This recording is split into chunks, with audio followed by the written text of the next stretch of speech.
TV channel. We're all staying safe and well, and we're going on to Netflix today for yet another spy drama. Yes, we've had a few of these recently. This is another one from the guy who put together Bridge of Spies, so we've got a bit of a chance with this one. So today we're going to have a look at Treason. Please, if you are new to the channel, push that subscribe button, push the bell notifications, and if you're pushing buttons, please push that like button as well, that little thumbs up button. Make an old sort of coldish film and TV watcher very, very happy. I try and do film reviews, TV drama reviews, information vlogs. There's even a quiz out there at the moment that I did for 2022 just for fun, so have a look at that. It should be in the links anyway. Right, so we've got Treason, a spy drama. It stars Charlie Cox as the main guy in this one. Yes, something to do with Pop Idol. I don't know, one of the critics said. I'll have more on that in a moment. An MI6 agent. He co-stars with Tracy feature stars, Una Chaplin, Kira Hines and Olga Kurylenko. So a lot of familiar faces to a British TV audience and no doubt a US audience, Australia, New Zealand, etc, etc. It was released on Netflix on the 26th December, or Boxing Day 2022, and it's just 5 episodes, so it's okay, and the episodes are about 45 to 50 minutes long, so not too long to get, what I was going to say, bored then, but some people did get bored, obviously looking at the reviews. But yeah, an interesting amount of episodes, not too bad. Rotten Tomatoes audience, though, only a 40% positivity on this one, so they didn't like it, Joe Public. But Internet Movie Database, a little bit better, 6.2 out of 10. That's over 3,600 scores and reviews, with a 72% positivity. So that's a lot better. The Rotten Tomatoes audience are obviously less likability for this. Well, it's about the deputy controller MI6 sees his bright future face ruination when his boss is poisoned and his closeness to a Russian spy is exposed, leading to questions about his past. So that's where the old treason comes in. What about the critics? Well, Rotten Tomatoes critics, they're a bit more positive on it. 64% enjoyed it. Jasper Reese, he had Pop Idol on his mind. This is where I'm getting this from. I still have no idea. I've not looked it up. Jasper's from the Daily Telegraph here in the UK. He said, "This is a plot in a hurry to deliver, which if you can accept a Pop Idol contestant as head of MI6, it pretty much does." There you go. As I say, I'll take his word for that one.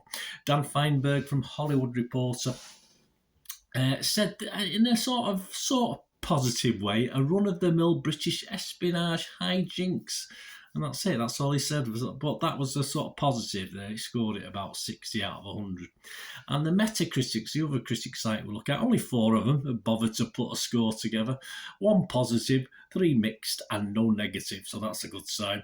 Emily Bernard, 83% out, 83%. Emily give it. Yeah, she's from Collider website, magazine, Collider. Though it very much feels like it poised, she says, to be an ongoing series, Treason works very well as a compact 5-episode story. While Cox's turn as a deeply flawed MI6 agent is gripping, it's Chaplin, Kurylenko, and it features constantly swaying allegiances that keep you locked in. So Emily likes it. Right, my little thoughts before we go on this. I'm going to give this a score. I'm just going to give it an okay score, an average score. I'm just going to give it 5 out of 10. It's all right.